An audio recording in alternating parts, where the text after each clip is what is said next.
My name is Ryan Rogers and I'm a community forestry specialist with the City of Boise. Today we're going to plant trees that we know do well in Boise.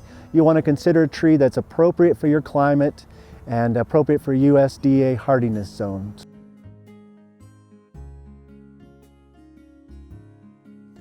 Trees are important for our communities because of all the variety of environmental benefits that they provide. The energy savings, the wildlife habitat, and all the other associated benefits with an urban tree canopy. Trees provide monetary benefits. A large mature tree growing on the west side of a house can provide up to $48 a year in energy savings.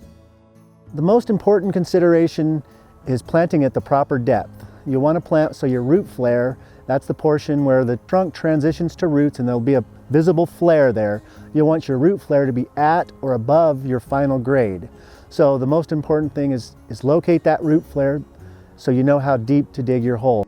And in your containerized trees, pull your tree out of your pot and just remove the top inch or two of soil, depending on how deep it's buried in that ball, until you locate that root flare. And then you dig your hole to that depth, not any deeper, and dig your hole 2 to 3 times the width of your root ball. The primary problem with planting too deep is stem girdling roots.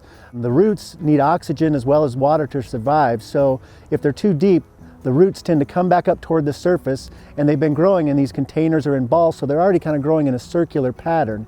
And as the stem grows, as the trunk grows in diameter and the roots grow in diameter, they'll eventually girdle that stem and disrupt the vascular system of the tree. So it's important to plant at the proper depth. You want your root flare at or above existing grade, and this helps prevent the formation of girdling roots.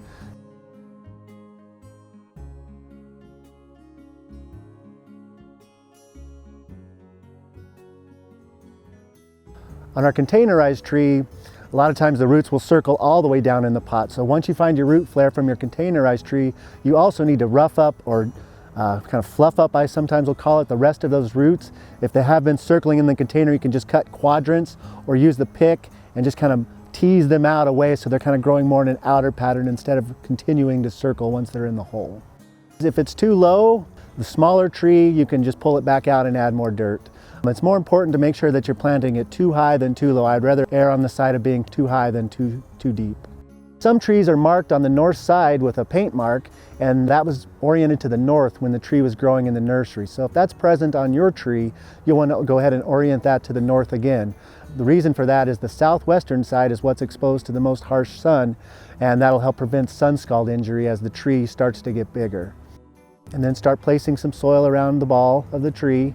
I like to fill the hole about halfway up and then water it and lightly tamp it to help settle out the air pockets and firm up the soil just a little bit. And then I'll go ahead and add the rest of my soil and water and tamp again. And then I'll create a watering berm, kind of a moat around the edge of our root ball so the water can go down deep into that root ball and not run off. So one of the final steps is applying a 2 to 4 inch layer of organic landscape mulch. Many benefits of mulch. They help moderate the soil temperature, they help conserve moisture, they reduce compaction or reduce competition from weeds, and then also they prevent the need for mowing or string trimming up near the edge of your tree, which can cause damage to your trunk. So just any sort of organic landscape mulch will work. The main thing is that it's organic, breaks down over time, and helps add to and build a healthier soil profile. You'll want to remove any tags that are present on the tree, just because as those branches grow over time, they'll become girdled as well by those tags. Typically, you wouldn't want to stake the tree if you don't have to. If the tree's going to stand up by itself, don't stake. If it has the nursery stake growing against the trunk, it's very important to remove that nursery stake, and then chances are you will have to provide supplemental staking. And you would use the 2-stake method, one on either side of the tree and tied back to the trunk with some wide type of webbing that's not going to cut into the tree.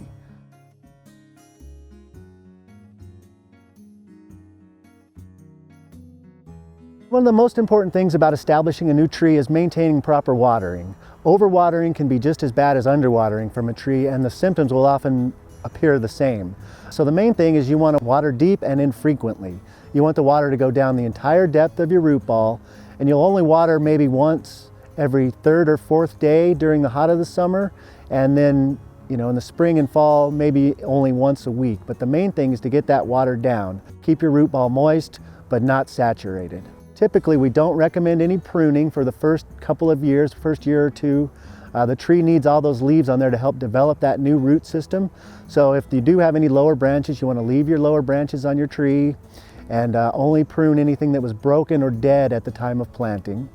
As far as fertilizing, we don't recommend fertilizing the first year.